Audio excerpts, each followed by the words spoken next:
Hello friends, welcome back to my YouTube channel study media. आज मैं आपके लिए लेकर आई हूँ क्लास 7th विज्ञान की कार्यपुस्तिका का अध्याय 5 जिसका नाम है अम्ल, क्षार एवं लवण। पिछली वीडियो में मैंने आपको अध्याय 4 ऊष्मा करवाया था। अगर आप मेरे चैनल पर नए हैं और अभी तक आपने मेरे चैनल को सब्सक्राइब नहीं किया है तो प्लीज़ मेरे चैनल को सब्सक्राइब कर लें। मैंने अपने चैनल की प्लेलिस्ट बनाई हुई है। आप जिस भी लेसन को देखना चाहते हो प्लेलिस्ट में जाके देख सकते हो। तो चलिए अध्याय 5 शुरू करते हैं। प्रकृति में कई प्रकार के यौगिक होते हैं। उन गुणों को समझने के लिए हम उन्हें वर्गित करते हैं। इन्हीं में से वर्गीकरण का एक आधार है अम्ल, क्षार एवं लवण। अम्ल, क्षार और लवण में सामान्यतः जिन गुणों के आधार पर अंतर किया जाता है उसमें पहला है स्वाद। पहला, ऐसे किन्हीं 5 फलों के नाम लिखो जिनका स्वाद खट्टा होता है। संतरा, मौसमी, आम, इमली, नींबू, आंवला। फलों का खट्टा स्वाद इनमें उपस्थित कार्बनिक अम्लों का कारण होता है। कार्बनिक अम्ल दुर्लभ होते हैं जिन्हें चखा जा सकता है। अकार्बनिक अम्ल प्रबल होते हैं और इन्हें चखना हानिकारक हो सकता है, जैसे सल्फ्यूरिक अम्ल, हाइड्रोक्लोरिक अम्ल। इन अम्लों को खनिज अम्ल भी कहा जाता है। अम्ल नीले लिटमस को लाल कर देते हैं। गतिविधि 1, हल्दी के घोल से सोखता कागज को घोल लो। अब एक कटोरी में साबुन का घोल बनाओ। हल्दी लगे कागज पर रुई की सहायता से साबुन के घोल को लगाओ। कागज के रंग में क्या परिवर्तन आया? कागज का रंग लाल हो गया। दूसरा, साबुन के घोल में ऐसा क्या होता है जिससे हल्दी लगे कागज का रंग बदल गया? इसमें आएगा क्षारक। तीसरा, साबुन के घोल को छूकर देखो यह कैसा लगता है? इसका उत्तर है चिकना। अधिकांश क्षार स्वाद में कड़वे होते हैं तथा उन्हें चखकर देखना हानिकारक होता है, अतः इन्हें पहचानने के लिए छूकर भी देख सकते हैं। ये पदार्थ छूने में चिकने होते हैं। तुम अपने आसपास के ऐसे अन्य पदार्थों के नाम लिखो जो छूने पर चिकने होते हैं और क्षारीय प्रकृति के होते हैं। इसका उत्तर है खाने का सोडा, खीरे का रस, कपड़े धोने का सोडा आदि। अपना कार्ड बनाओ। हल्दी लगे सोखता कागज और साबुन के घोल की सहायता से तुम भी मनचाही आकृति वाला कार्ड बना सकते हो। इसे बनाकर अपने दोस्तों को जन्मदिन पर दो, उन्हें बहुत अच्छा लगेगा। प्रश्न 2, पता करके लिखो। किन्हीं 4 ऐसे पदार्थों के नाम लिखो जो लवण हो तथा घरेलू उपयोग के लिए जाते हों। इसका उत्तर है नमक, ब्लीचिंग पाउडर, पीओपी, धावन सोडा। दूसरा, दैनिक जीवन में 4 ऐसी चीज़ों के नाम लिखो जो क्षार हों। साबुन, खाने का सोडा, कपड़े धोने का सोडा। तीसरा, हम घरों में अम्लों का प्रयोग किन किन कार्यों में करते हैं? कोई 5 उदाहरण लिखो। इसका उत्तर है नींबू अचार, नींबू पानी, सिरका अचार सलाद में, टमाटर सलाद सब्जी में, संतरा खाने के लिए, इमली खाने में सब्जी में, आमी अचार व सब्जी। गतिविधि 2, निम्न गतिविधियों को करो व प्राप्त अवलोकनों को लिखो। सामग्री: खाने का सोडा चुटकी भर, मार्बल का टुकड़ा या चौक 1, नींबू 1, कटोरी 1। पहला, एक कटोरी में चुटकी भर खाने का सोडा लो, उस पर कुछ बूंदे नींबू रस की डालो। क्या होता है? लिखो। बुलबुले बनते हैं, गैस निकलती है। दूसरा, मार्बल के टुकड़े या चौक पर नींबू के रस की कुछ बूंदें डालो। क्या होता है? लिखो। मार्बल खराब हो जाता है, साथ ही गैस निकलती है। चौक के साथ भी गैस निकलती है, CaCO3। गतिविधि 3, फूलों से लिटमस बनाओ। कुछ रंग बिरंगे फूल जैसे गुड़हल, जासैन या बोगनविला बेरंग आदि ले आओ। जांच शुरू करें। किसी एक फूल की पंखुड़ी तोड़ लो। इन्हें छन्ना कागज की एक पट्टी पर रगड़ो ताकि पंखुड़ियों का रंग कागज पर उतर आए। अब इस रंगीन कागज़ की पट्टी से प्रयोग करो। जैसे हल्दी कागज़ के साथ जांच की थी, ठीक वैसे ही फूलों से बने रंगीन कागज़ पर रखो। क्या सारी चीज़ें गुड़हल कागज़ का रंग बदलती हैं? उन पदार्थों की सूची बनाओ जो गुड़हल कागज़ का रंग बदलते हैं। इसका उत्तर है नींबू का रस, संतरे का रस, सिरका, गुलाबी या हल्का लाल साबुन का पानी, सोडा, हरा।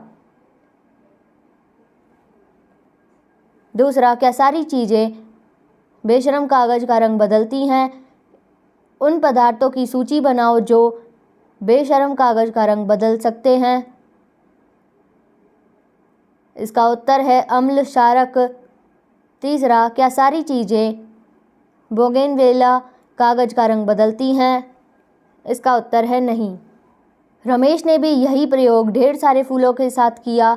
रंग बदलने के लिए जादू में रमेश पूरी तरह खो गया। उसके मन में यह सवाल उठा कि एक बार रंग बदलने के बाद अगर हल्दी या फूल का मूल रंग यानी जो शुरू में था वापस लाना चाहें तो क्या ऐसा हो सकता है? इसका उत्तर है हाँ, हो सकता है। क्या तुम कोई तरीका बता सकते हो जिससे हल्दी का रंग वापस आ जाए? इसका उत्तर है हल्दी में क्षारक मिलने पर इसका रंग लाल हो जाता है, फिर उसमें मिलाने पर हल्दी का रंग वापस आ जाएगा। अम्ल एवं क्षार का पता लगाने के लिए लिटमस पत्र का प्रयोग भी कर सकते हैं। अम्ल नीले लिटमस को लाल कर देते हैं जबकि क्षार लाल लिटमस को नीला कर देते हैं।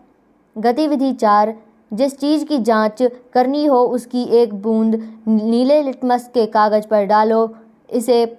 इसी तरह लाल लिटमस के साथ सभी चीज़ों की बारी बारी से जांच करो। अपने अवलोकन लिखो। नींबू का रस नीले लिटमस पत्र को लाल कर देता है, साबुन का पानी लाल को नीला कर देता है। अब तुम 3 समूह बना सकते हो। एक समूह उन चीज़ों का होगा जिन्हें नीले लिटमस को लाल कर देती हैं।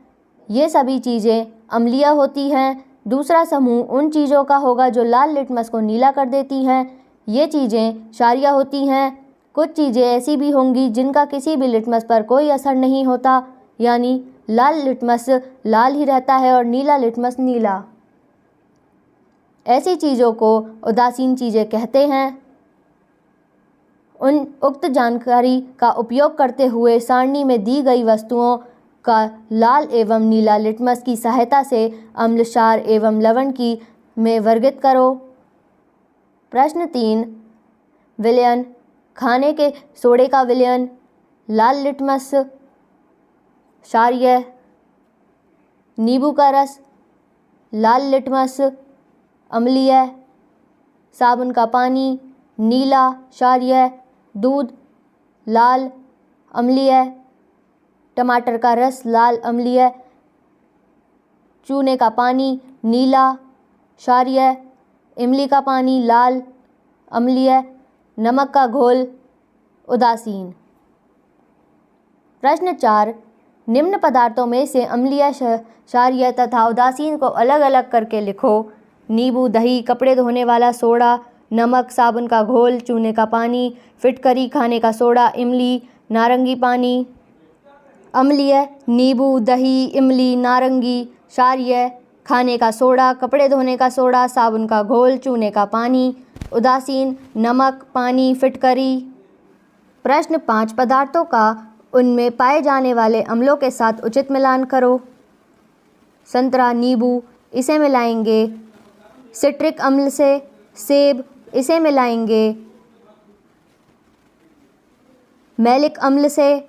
चींटी, मधुमक्खी को मिलाएंगे फॉर्मिक अम्ल से। दही को मिलाएंगे लैक्टिक अम्ल से। इमली को मिलाएंगे टार्ट्रिक अम्ल से। टमाटर को मिलाएंगे ऑक्सैलिक अम्ल से। सिरका को मिलाएंगे एसिटिक अम्ल से।